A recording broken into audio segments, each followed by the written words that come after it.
Yay Networks. What's up, y'all? Hey, y'all, and welcome back to This Is Life with Heather and Cornelius. So we've been talking about marriage, and not just about marriage, but just about relationships in general, and authenticity and vulnerability and belonging scary, and all those man. great things. That's scary for people who've been faking or pretending. Which is practically, almost all of us, because we don't have a society that practice true authenticity. We don't have we have a very divisive society that is like always a us versus them type of thing. And, honesty is usually buried under performance and behavior modification or behaviorism and all these other things. So we don't know how to be honest. We don't know how to be authentic to ourselves. I think we're scared. Absolutely. You mentioned that actually when we had that hard conversation on Father's Day. You said I felt like I couldn't be vulnerable and honest with you.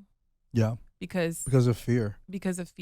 And and I think we all want safe places in our marriages and in our relationships, but sometimes that doesn't come natural. Like you're gonna have to work to be transparent. Even you bringing that up, because we had a conversation about safety, and I expressed to my wife, I said, throughout my marriage, I didn't feel safe to be able to speak and be able to say things and or correct. I mean, not even bring correction. It was just I didn't feel safe to just be me, or to let my insecurities kind of be seen, or to just shine light on everything. And why was that? I didn't feel safe, and a lot of that was because I felt like, oh man, my wife is extremely critical, so she's going to she's gonna eat me alive, and or maybe I won't live up to her expectation. Maybe I won't be enough, or maybe I'm not the man of God, or maybe I'm not the good boy. Maybe I'm not living up to these expectations, so I don't feel safe enough to be seen. So I shrink back, or I have to pretend to play a character. It's like, I didn't know back then how to have the heart to be like, I actually don't like listening to this kind of music, or I actually like this, or I don't necessarily, it was very difficult to just kind of have those honest moments because I didn't feel safe. And then we had talked about, kind of how that changed. Yeah. Yeah. No, definitely. I think it was hard for me when I started hearing you say, oh, I don't like listening to this certain type of music, or I like to listen to this type of music. I was confused, I think, because in the beginning I felt like you were sitting on the front row of the church. You listened to the worship music. We prayed together. You know what I mean? So I had this idea in my head, and I already struggled with fantasy of an idea of who I wanted in a husband and what I wanted. So I had this list of everything that I wanted. You need to love Jesus. He needed not do this. He needed not do that. So I already was ready to go with my list, like most women. You know what I mean? Yeah. And so it's almost like, in my head, I'm like, you can't change. Yeah. Like, no, you need to be this way. And I was very critical, and because I already struggled with perfectionism myself, I projected that onto you and made it feel like what you do is not enough. Nothing you do is good enough for me. Right. And because I had my own childhood crap that was unresolved, that I'm still working out every single day of my life, and I will continue work out every day of my life till Jesus come back. Is that I was looking for you to fill my voids and make me feel like I'm enough. Right. And I feel like people do that. And it's just like this war of this back and forth, you know what I mean? Within the marriage. Yeah. And I had to step back and be like, Heather, if you want to heal, you need to work on yourself and stop looking at your husband to fix the fact that you were rejected at birth. You know what I mean? Like that's not his fault. And he's not abandoning you when he's silent. And he's not, if he get, like, for example, we first got married, you might, I'm not going to say correct, but you might say something like, hey, babe, you might call me out on my crap in the beginning, but I did not receive it whatsoever. My God. Did I, baby? All of that. And what was the number one thing I said? You are not my daddy. Yep. I said, you're not my daddy. But you never mind. Yeah, that was Wow. right. No, you were right. You stupid. You still my daddy, man. But at the time, I couldn't receive from you because I was so wounded from my daddy issues. And it's like any type of thing that you said to me was like, I'm not enough. I didn't even hear what you said. All I heard was, I'm rejected. I'm not enough. Yeah. So it could be something completely unrelated, like, hey, Heather, can you clean up after yourself? Because you make a huge mess in the kitchen. No, what? Excuse me? No, you need to clean up because I cooked and you need to get up here and clean. And I'm not finna be doing everything because I work too, just like you, and I contribute to the household. And it's just, he couldn't say anything to me without me having a dissertation about how he's wrong. Mm-hmm. So obviously he's not going to feel open, like he can talk to me and like I'm this safe place because I have a rebuttal and an answer for everything. He would always say that. You got to answer for everything. Like, well, doggone, you got to answer for everything. He's like, there's no point in even trying to lead you. Oh, I remember saying that. Like, what's the point? Because Heather leads herself. Heather does what she wants to do. And he was right. You're like, no, I don't. I don't do what I don't do what I want to do. I'm like, okay. I struggled with rebellion. I did. And I realized the rebellion came from, and you have to be able to trace this stuff. I've done so much work on tracing my crap so I can have a better life, better marriage, better mindset. And I don't want to live in rebellion, right? So I realized that my rebellion stemmed from my relationship with my dad. I felt like nothing I could do was good enough for him. Right. And anytime I felt like he spoke to me, it was a discipline. It was, him being harsh on me or hard on me. So, and the thing is, it couldn't even be that. Maybe maybe it was just legit. I was a teenager, so I just hated everybody at the time. Right. But I made it in my heart that I'm going to rebel against him because I didn't feel safe with him and I didn't feel loved by him as a child. And I know he loved me now as an adult. But when you're a child, you think you know everything. Right. And so now I come into my marriage and I look at you and I be like, you better only coddle me like my mama did. Yep. And if you say anything other than coddling me, you're the bad guy and I'm the good one.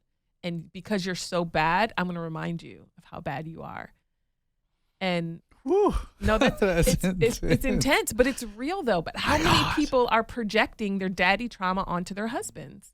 Yeah. I had so much daddy trauma built up in me, and my father has passed away, and I thought I was fine. And then I went to a retreat and realized I was holding unforgiveness against my dad for like 15 years. He died when I was 17.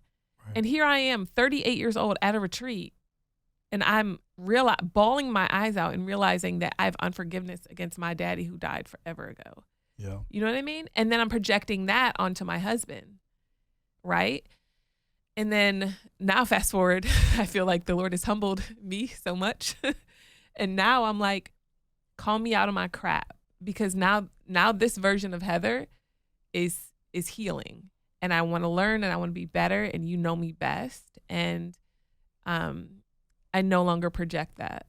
Thank God. Yeah. I think it's an ongoing process. I do. Know? Yeah. I think you're going to have moments where you will project it. Yeah. And we'll have to work on it, when those time comes. But I think a lot of me even trying to find safety was go back to my childhood. I was always the good boy. Yeah. And the good boy is a character. Yeah. He's not a person. Mm. And because the good boy is categorized by all of these different behavioral patterns and all these different actions. The good boy was being the good boy. It became a slogan that was given by all the women in my life. Mm. It was like, you sit still when you're told to sit still. You go to church. You be a good usher boy. Yeah, you're a good boy. Look at you. You get good grades and you say yes, ma'am, and no, ma'am, and you're a good boy. And for years, I thought that was a badge of honor, and I didn't realize just how toxic it was, because it didn't really explain who I was. It was void of, for me as a boy, it was void of adventure. It was void of a fight. It was stay out of the mess. Don't get dirty. Don't do anything. Be a good boy. Be a good boy. Is that why you tell the kids not to get dirty sometimes when they're out? I don't want them to get dirty because I don't feel like cleaning up. But I want them to have adventure. I'd be like, no, go jump off of it, but just don't get dirty. I don't feel like cleaning you up. But then on top of that, I went from being the good boy. Yeah. And then you get with religion, because the good boy is all an act, and the good boy will never allow for you to see whom he is or who he is. And so I went from the good boy, and then when I added religion to it, and I'm going to tell you who I became. I'm going to tell you right after this break.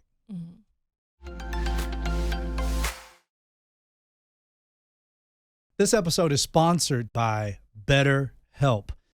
I love therapy. I know. I do. I'm like, amazing. girl, I log on, and I love that it's virtual. BetterHelp is virtual. So you don't have to walk into like an office and see nobody, talk to nobody. You just have to log on.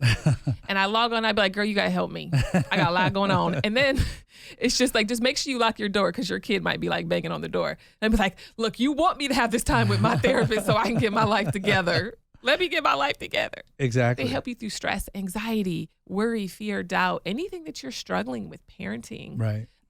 Finances. Right. They even have financial aid. So if you're struggling there, like, hey, they're willing to walk that through with you. Yep.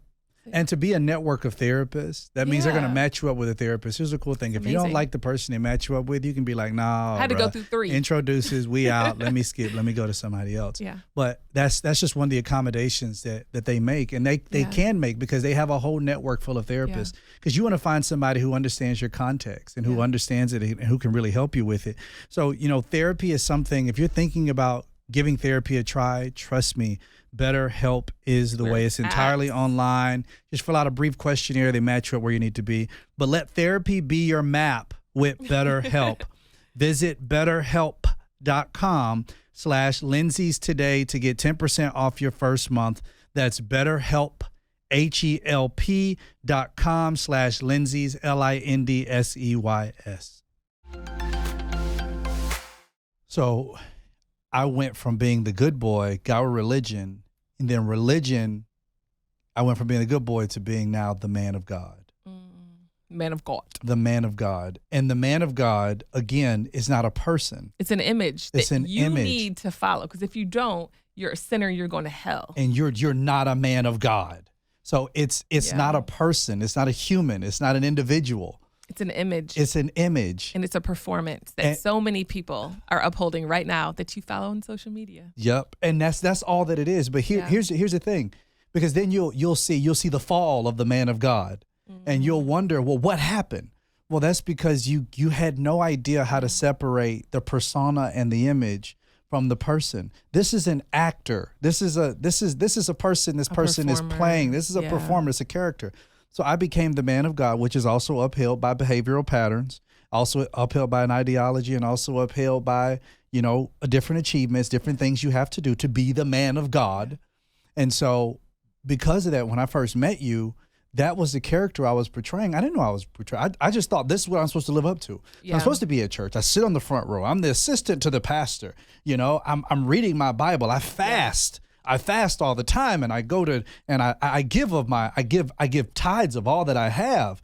I'm waking up at 5 a.m. for an hour of power with God, and I'm just like, these are all the things I thought I had to do, and that's the person, unfortunately, that you met.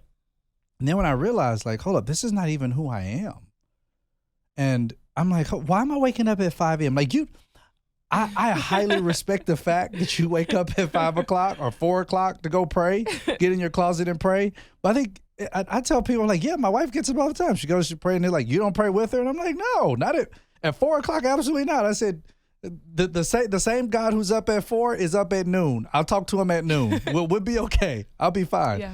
I'm That's just not, the time that works best for me. yeah. And I'm like, I need not. to talk to Jesus before my day because I don't do good. See, and I like to talk to him after I work out or Yeah. throughout my workout or because I need him during my workout. all of that. Sometimes I just I need need him to on my set my drive. mind straight before the day gets started. Don't turn up. But see, that was me finding me Yeah. and me being okay You're with doing me. what works for you. But I think the thing that we came to that I told you, because you asked me a question. You said, so what changed to allow for you to be a safe place? Mm-hmm. And my response was that I stopped looking for safety from you. Mm-hmm. And I had to learn to find safety with me. Mm-hmm. And when I became a safe place for me, Mm-hmm. then it did not matter if you were safe, because I no longer had to project who I was to please you. That's good. Like my identity is no longer upheld by what you think about me. Even as much as I love you as my wife, like, and I'll say this to my pastor, I'll say this to my mama, I'll say this to my daddy, my kids. Who I am is in no way a direct reflection of anybody else's approval, because I'm safe with me. And How if did I you get to that place? It's just the journey of soul work. Yeah. Identifying who I am and realizing that, because I struggled for so long feeling like, well, I don't fit in. I don't fit in.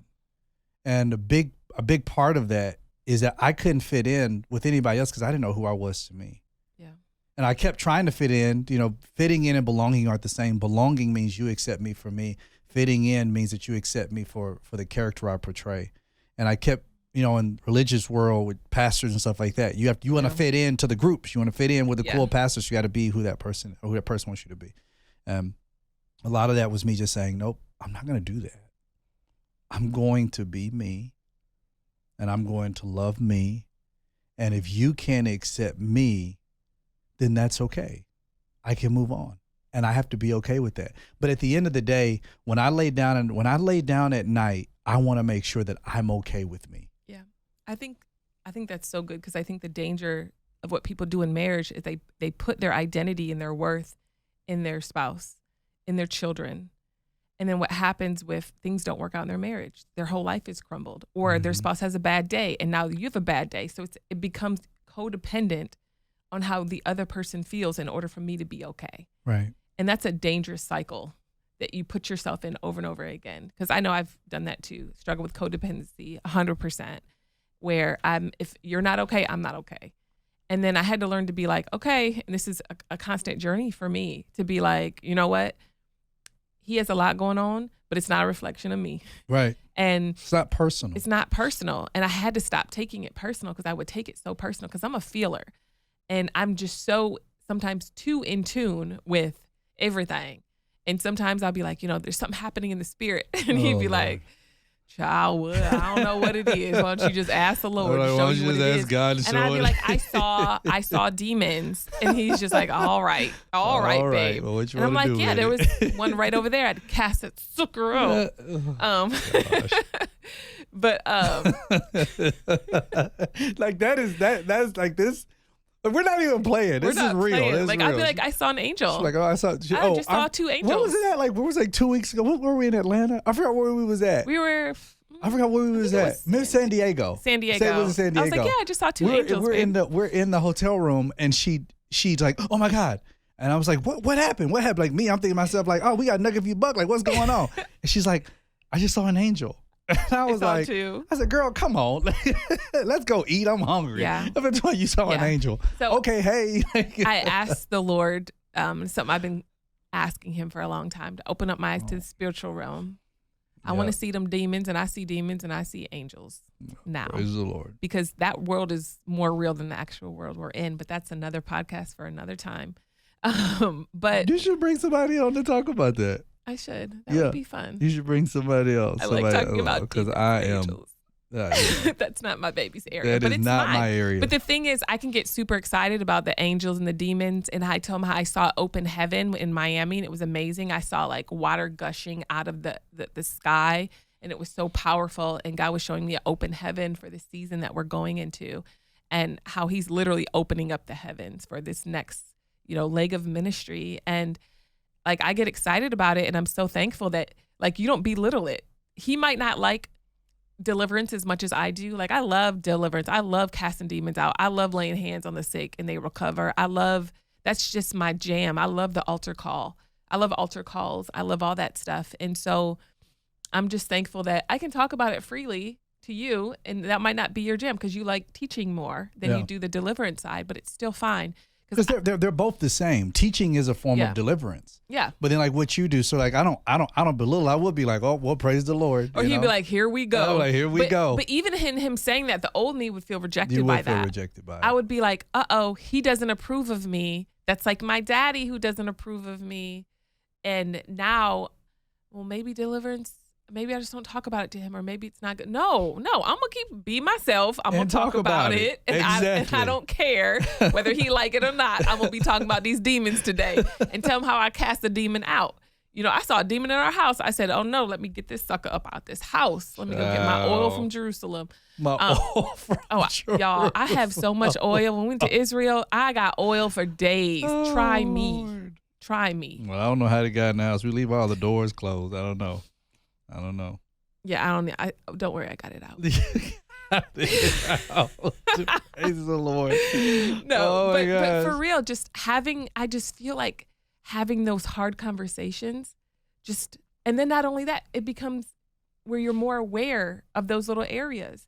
Like now I'm more aware that I'm trying to please everybody in the house, and I have to work through that. And so I'm doing my own inner work on, again, those certain areas.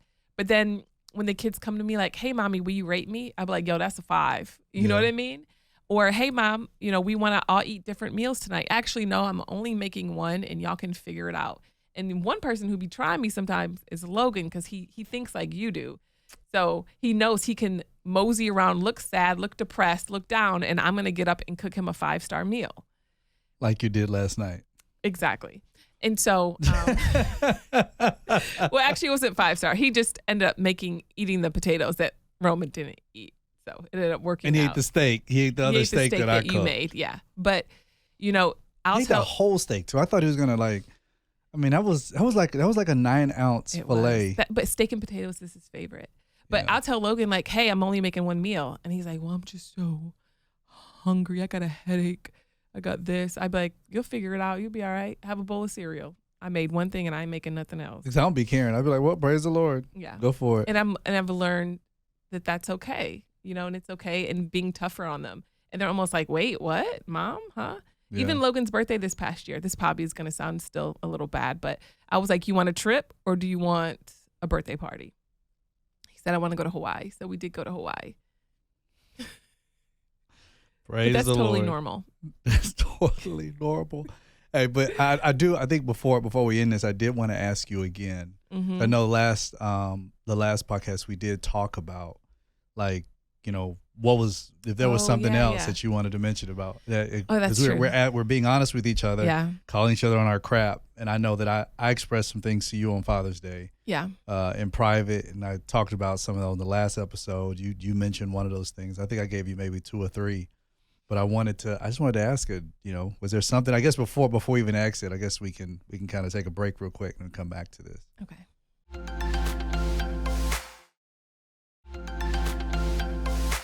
All right. So Are you ready? And it's so crazy. Like it's hard because even in you saying that, I'm like, I feel a little bit of anxiety because I'm like, I never want you to feel like I don't love you. You know what I mean? And being honest. And it's so wild because I'm sure somebody's listening now and feels the same way. They're like, I don't want to tell my husband that but I'm going to be honest because we're growing here, right? And I've said this to you many times before, but sometimes when I want to have hard conversations, the turn up Cornelius, it depends. And if you're in a good place, you just listen to Brene Brown, you just worked out, I could have all the conversations in the world. But if I catch you on a rough day, you might take what I'm saying as personal. I could be like, hey, I'm struggling with, this particular thing. And you might take it as a personal attack against you. And then you might get really upset. So now I feel like the original issue's still there, but now I feel like you're really upset about it. Does that make sense? Yeah, it makes sense. So now I feel like you blew up and now you mad and I'm mad. Now we both mad. Yeah. And then it makes me feel like, oh, I can't open up and talk to him because he's going to get upset. So then in my head, my little me is like, you have to protect yourself. You can't talk to him because, or if you do talk to him, you need to find the perfect time to talk to him because you don't know. You don't know if it's going to turn into argument. And I don't like conflict and I don't like arguing. I don't like fighting. I don't like none of that. So there's times where I feel like I can't freely talk to you about things. And sometimes I have to like watch how I word it because you'll take it so personal and you'll look at it as disrespect. And in my head, I'm like, I would never want to disrespect you. Like, I honor you. I respect you. Like, period, babe. But I could say something and it trigger you back to your childhood. And you'd be like, what you just say? And I'm like, not like that. And then when you get ready and you ready, I don't do good with that, because then I shrink back and I'm like, there's no point even talking to you. I'm not even talking to you. I'm done talking to you. I'm done talking to you. And he's like, so you can just say all that and I can't have a feeling, I can't have a response. And I'm like, you can, I just want you to turn up. I just want us to have a regular, normal, non-conflict conversation. Because my parents, I never saw them fight or have hard conversations. So I didn't think married people did that. So then when I would have conflict with you and I bring it to you and you weren't doing good that day, it was the turn up. Yeah, I grew up in a confrontational household that made me prefer confrontation. So the turn up was always like that was regular. That was regular. It was like a part of who I am, and I mean, and the turn up happens anywhere. The turn up happens on the road. The turn up happens in the grocery store. Anywhere where I feel there's a sense of disrespect. Yeah. Like it's very easy for you to get the Negro to come out. And that has been one of my most long-standing issues, because it's like I have to figure out where that trigger of disrespect comes from, because like you mentioned earlier, like how you'll take something personally, and how when I take it personally, my protector comes out too, and my protector's like, my protector, like your protector is more flight. Your protector is, I am not doing this. I'm gone. I am done. like, I'm booking a flight. You could do whatever you want to do. I don't know who you're talking to. You're gone.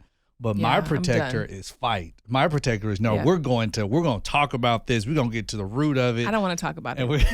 You're like, I don't talk about it. You intense. You up here, I need you to lower your voice, because if you going to talk to me like that, I don't respond. I don't listen. I can't even hear what you're saying. And that's exactly what I say. Like, don't talk to me then. Like, I'm good. Oh my gosh. Yeah, that's been one of the long-standing things. And I have not been able to locate that. I do know what kind of household I grew up in. I do know the confrontation is something that was always around. But me being able to just communicate that, and one thing that has helped me though is when you get ready to talk, like me telling myself over and over again, like, be cool, be cool, be cool, be cool. When you're good, we have the best conversation. Like, it is breakthrough. Like, it is amazing. It is crazy growth.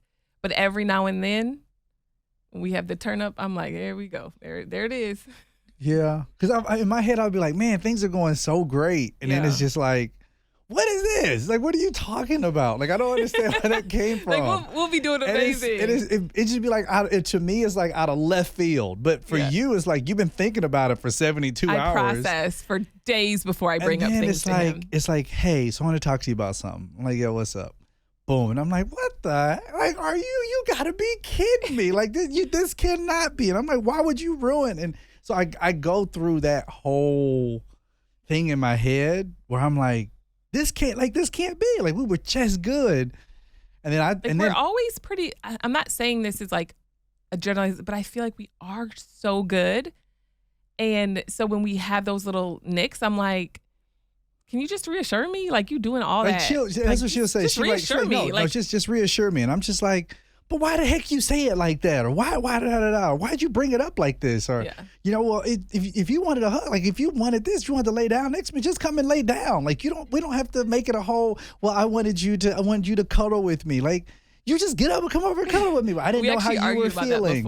And I was like, what are you talking about? You know how I was feeling. Because you were giving off negative energy. I'm like, but if you wanted to cuddle, like, just come over. But I'm not cuddling with somebody who has negative energy. I'm not cuddling with somebody who has negative energy. What are you talking about? And then you go try to come over trying to rub on me. Like, no, keep that over there. Hold on. That doesn't make sense to me. If you want, like if I'm hungry, I just want you to have positive energy when we do cuddle. Because your energy be real positive when you're ready for it to go down. That's all I got to say. What? You gotta be... Babe. God. Oh, my gosh. For real? Are you getting red? No, I'm just like, I'm listening to everything you say, and I'm just like, yo, this is insane. Yeah. Because I just, in my head, I'm thinking to myself, like, energy or not, if I'm hungry, I'm hungry. I'm going to go to the kitchen, give me something to eat. Yeah. I feel like in lieu of the whole discussion, it could be, I want to cuddle real quick. Okay, so my number one is touch. We talked about love languages in the last episode. And I don't use it as a thing, but I still love cuddling. I love touching, all that stuff. So we got into an argument about, was it an argument? Oh yeah, I was like, how come you didn't initiate cuddling tonight? And he was like, if you want to cuddle, just come lay on me. I'm like, well, I would, but you're giving off a lot of negative energy right now. And I need you to act like you have positive energy right now. You're gonna have to figure that out real quick and be more welcoming, because I'm not gonna come to your side if I don't feel like happy energy from over there. So you'd rather so it's fuming on my side. And in my head, I'm like, this could have all been resolved if you just came and cuddled. If you just came and cuddled with me. But now since all of this has happened, neither one of us want to cuddle. I was like, what was the resolution? No, that's not what you do. You would just come over and cuddle. No, now I don't want to, because now you have to ask me. Sense to me. That does it makes sense, right? That doesn't make sense. See, Riley, our producer, agrees with me. Oh my God, that doesn't make sense. She agrees with me. So now, because I have to ask for it, no, I'm good. Like, in the next time you try to come on my side, I'm gonna be asleep. I'm good. But something that you always mention to me, and you do be asleep, I just wake up, but it's something that you always mention to me, and that is, I am not a mind reader. That's accurate. And at times, I may be sitting there just chilling, like watching TV or doing something else, and I'm not even thinking about, oh man, like, let me go lay with her, or she wants to come lay with me. I'm just chilling, or I got some stuff on my mind, and in my head, I'm just like, we can resolve all of this if you just came over there and just laid down. But then I feel like, you're like, I'm tired, or I'm tired, I'm hot, or I had leg day. So I'm like, I don't feel like hearing his excuses, so I just don't feel like all that today. So I'm just gonna be bitter over here, and I'm not gonna attempt to cuddle with him until. Does that make you feel? I'm not questioning you. I'm asking an honest question. Like, for you to just be like, well, I'm just gonna choose just to be bitter. Yeah. Like, that doesn't make me feel better. It makes me feel rejected. So so in my head, so instead of you choosing bitterness, yeah. Why don't you just choose, like, to come over and cuddle? Yeah. Because babe. I feel like I'm going to come over and cuddle, and it's going to be like 2 minutes, and you're going to do this. All right, babe. My leg hurts. I got to get up. I'm about to get up and go to the bathroom. Or so in my head, I'm like, it needs to be like more natural. And it's not natural for you to want cuddling. It's not normal to you. Because you never like touch. I mean, your mom told me when you were a baby, you would cry because people picked you up. Not because I still cry when people try to hug me. He does. Any of his friends or anybody, they're just like hey, they all mess with him about that. This mom. Yeah, you're like, all right, don't touch me, elbow. Yeah. So for me, it's a struggle because like touch is so important to me. Yeah. And then I still want to respect your boundaries. And I think that's one thing we've always talked about is recognizing that I'm not you and you're not me. Uh-huh. So I think in lieu of you being bitter, just realizing, okay, he's not me. Yeah. And, if something that you want in that moment, then I think, I feel like the 5 minutes that we do cuddle, that's a whole lot better than nothing and then us being bitter and argumentative. You know what's crazy though? There's times where I'm like, dang, I want to cuddle, but I know he's had a long day and I just want to be mindful of that. And so I just lay down. I'm like, it's fine, God, I'll just give it to you. And then you grab me and I'm like, oh my gosh, God, thank you. I'm sorry. I don't understand. So then the Holy Spirit does that. I'm like, thank you, Lord. But then, why do we have to go through you're that? Right, like, you're why right, do we need the Holy Spirit's involvement in something that I feel like it just be resolved come over to through your side. Human communication? I think because the 5 minutes is better than the 30-minute long conversation argument about the cuddling about what could have been resolved a long time ago. I agree. And I think that's something that I'm working on moving forward, just in general, and we haven't had an argument about cuddling in a minute, but something I'm moving forward with is when I do want to cuddle, I just come over to you. You've noticed that. We don't even talk about it anymore. I literally just come and lay on you. Yeah, you do. And I'm like, it's fine. it's good. Or if I need a massage, I'm like, hey, and like the other day you asked me for a massage and I was like, no, I'm okay. And like last night I was like, hey, I need a massage. You know what I mean? So now I don't go like, oh, we just need to talk about it. But oh yeah, because I was like comfortable. I laid down and got comfortable. And Heather, my wife, looked at me and she said, I need you to massage my legs. And I was like, so that means I got to get up. I worked out for an hour. My legs hurt so bad. I was like, I got to get up to massage your legs. My legs hurt too. But I get it. But thank y'all so much for joining us for another episode of To Be. No, this is not. It's not To Be Honest, but it feels really honest. This like is when life. I say we putting all of our business out there. This is life with Heather and But Cornelius. it feels good to put our business out there. One, because I don't care what anybody thinks. I know we have a really amazing bomb marriage, and my husband is the bomb in every way. And I don't care, but I do know this is helping so many people. It's bravery. Setting people free. It is to be too brave to show up, to be seen. Yeah. And it's unfortunate that our society desires authenticity and transparency so much, but then when they get it, they're like, they judge it and they reject you it. not goals. Be your own goals. Yeah, be your own. I'm not striving. We're not striving to be anybody's goals. We honestly don't care. There's so many other couples out there who are portraying and pretending and becoming and doing their own thing, and they can be your goals. They can be your goals. You can come to us for that real, because we'll give you 100% authenticity every single time. Well, God bless y'all. Make sure you send us to your mama, your sister, all them, your cousin, your co-worker, your family, your Twitter, your Instagram. God bless y'all, man. Introduce us. We out.